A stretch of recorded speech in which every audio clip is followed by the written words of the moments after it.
आबू पर्वत के समीप पहले आहुक नाम का एक भील रहता था। उसकी स्त्री का नाम आहुआ था। वह बड़ी पतिव्रता तथा धर्मशीला थी। दोनों स्त्री पुरुष बड़े शिव भक्त एवं अतिथि सेवक थे। एक बार भगवान शंकर जी ने इनकी परीक्षा लेने का विचार किया। उन्होंने एक यति का रूप धारण किया और संध्या समय आहू के दरवाजे पर जाकर कहने लगे, भील, तुम्हारा कल्याण हो। मैं आज रात भर यहीं रहना चाहता हूँ। तुम दया कर एक रात मुझे रहने के लिए स्थान दे दो। इस पर भील ने कहा, स्वामीन, मेरे पास स्थान बहुत थोड़ा है, उसमें आप कैसे रह सकते हैं। इस पर यति चलने को ही थे कि स्त्री ने कहा, स्वामीन, यति को लौटाइए नहीं, गृहस्थ धर्म का विचार कीजिए।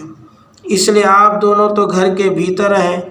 मैं अपनी रक्षा के लिए कुछ बड़े शस्त्रों को लेकर दरवाजे पर बैठी रह जाऊंगी। भील ने सोचा, बात यह ठीक ही कहती है, तथापि इसको बाहर रखकर मेरा घर में रहना ठीक नहीं, क्योंकि यह अबला है। इसलिए उसने यति तथा अपनी स्त्री को घर के भीतर रखा और स्वयं शस्त्र धारण कर बाहर बैठ रहा। रात बीतने पर हिंसक पशुओं ने उस पर आक्रमण किया और उसे मार डाला।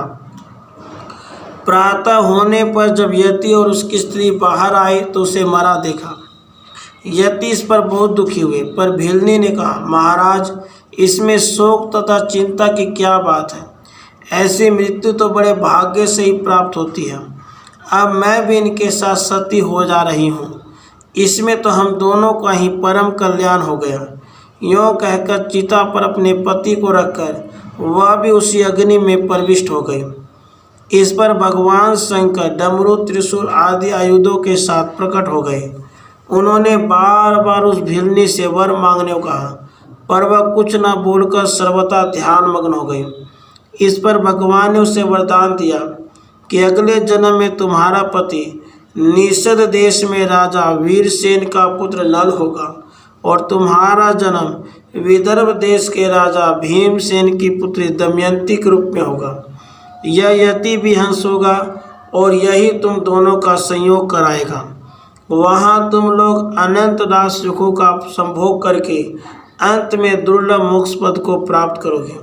यों कहकर वे प्रभु शंकर वहीं अचलेश्वर लिंग के रूप में स्थित हो गए और कालांतर में ये ही दोनों भील दमयंती नल दमयंती के रूप में अवतीर्ण हुई।